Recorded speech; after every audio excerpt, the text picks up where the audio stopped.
हम class 9th के chapter 6 रेखाएं एवं कोण से जुड़े हुए बेसिक नॉलेज के बारे में जानेंगे। इसमें इसका नाम ही है रेखाएं एवं कोण।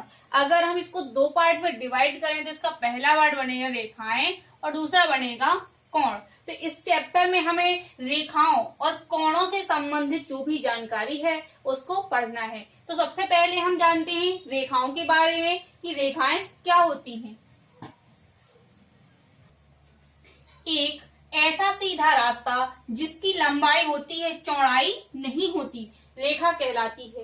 इसकी परिभाषा ही है कि वह सीधी लंबाई होती है, उसकी चौड़ाई नहीं होती है। देखिए इस प्रकार से एक सीधा रास्ता, तो ये हमारा एक सीधा रास्ता हो गया जिसकी लंबाई तो होती है लेकिन चौड़ाई नहीं होती है। अगर हम यहाँ देखें तो ये AB ये हो जाएगी हमारी यहाँ पर एक रेखा, क्योंकि ये एक सीधा रास्ता है जिसकी लंबाई तो है लेकिन चौड़ाई नहीं है। अब हम इससे जुड़े हुए महत्वपूर्ण बिंदुओं को देखते हैं कि रेखा से जुड़े हुए महत्वपूर्ण बिंदु कौन कौन से हैं।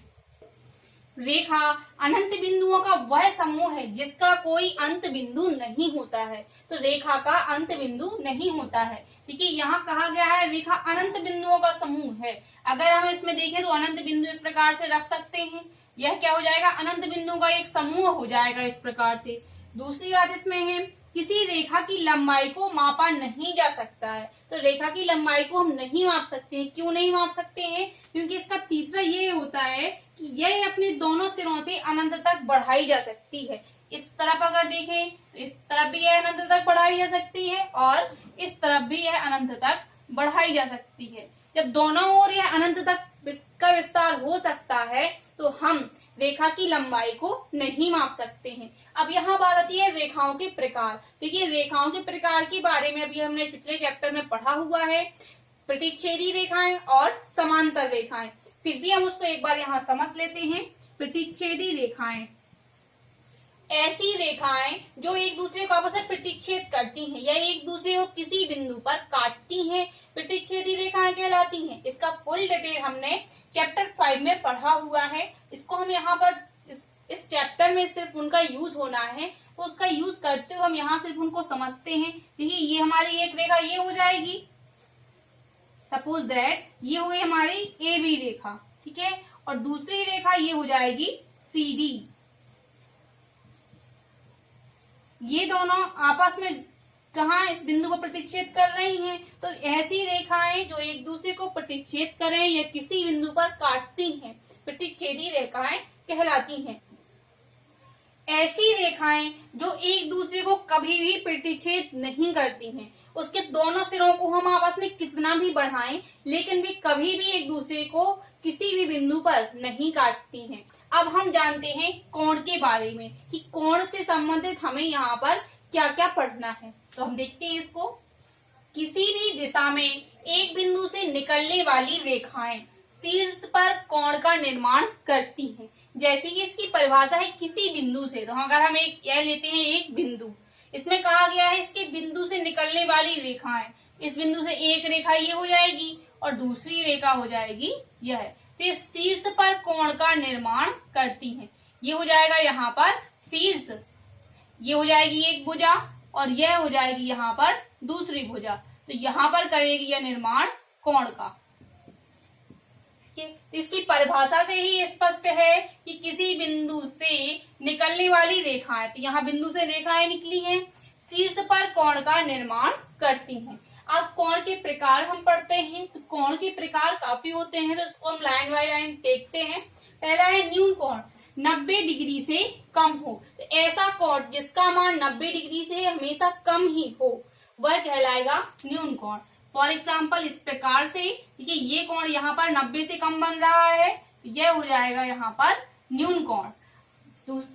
दूसरा प्रकार है समकोण, तो 90 डिग्री के बराबर। तो ऐसा कोण जिसका मान 90 डिग्री के बराबर होता है समकोण कहलाता है। यह हो जाएगा हमारा समकोण।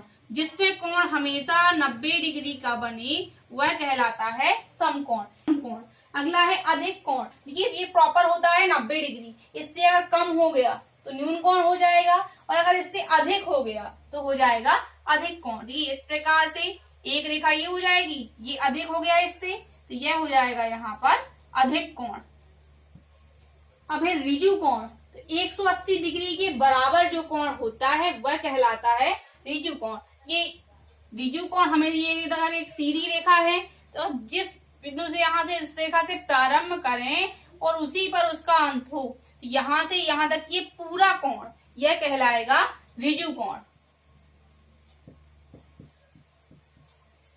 जो एक सीधी रेखा के ऊपर बनता है, यानी सीधी रेखा के एक भाग में बनता है। अगर हम ये ऊपर देखें तो यहाँ भी ऋजु कोण बन रहा है, और अगर इसमें देखें इस पार्ट में तो भी ये ऋजु कोण बन रहा है। लेकिन अगर पूरा कर देंगे तो पूरा ऋजु कोण नहीं होगा, सिर्फ रेखा के एक ओर का भाग करता है ऋजु कोण का निर्माण।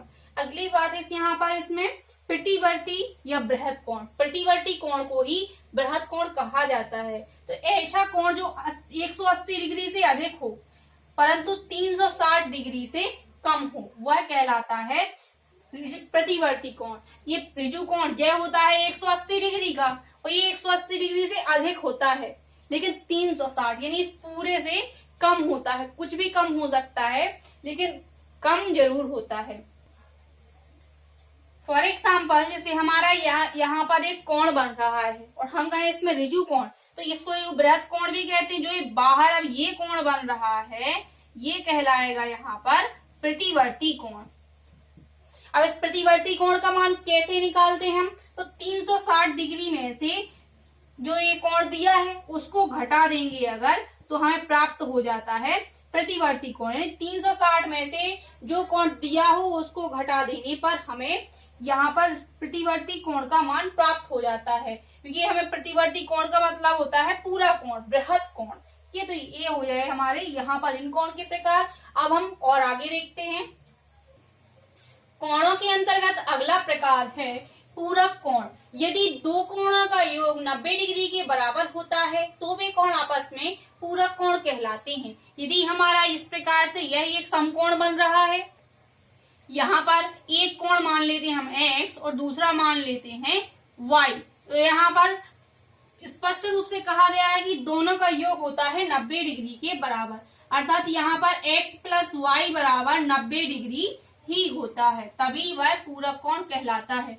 फॉर एग्जाम्पल अगर इस प्रकार से हमें कोई चित्र दिया हो और इसमें एक कोण का मान दिया हो 70 डिग्री और दूसरे कोण का मान हमें यहाँ पर ज्ञात करना हो और कहा जाए कि ये पूरक कोण है, तब हम इसमें y का मान कैसे ज्ञात करेंगे। तो देखिए हम जानते हैं पूरक कोण का योग होता है 90 डिग्री, तो चूंकि यहाँ पर पूरक कोणों के योग से 70 प्लस y बराबर आ जाएगा 90 डिग्री, तो यहाँ से y बराबर हो जाएगा 90 माइनस 70 डिग्री, तो y बराबर आ जाएगा 20 डिग्री।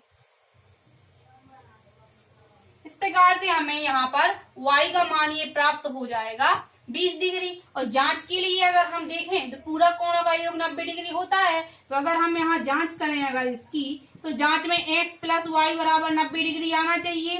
तो अगर इसमें x देखें तो इसका मान हो जाएगा 70 और y का मान है प्राप्त हुआ है 20 बराबर 90, तो यहाँ से 90 बराबर है प्राप्त हो जाएगा 90। स्पष्टतः पूरक कोणों का योग होता है 90 डिग्री।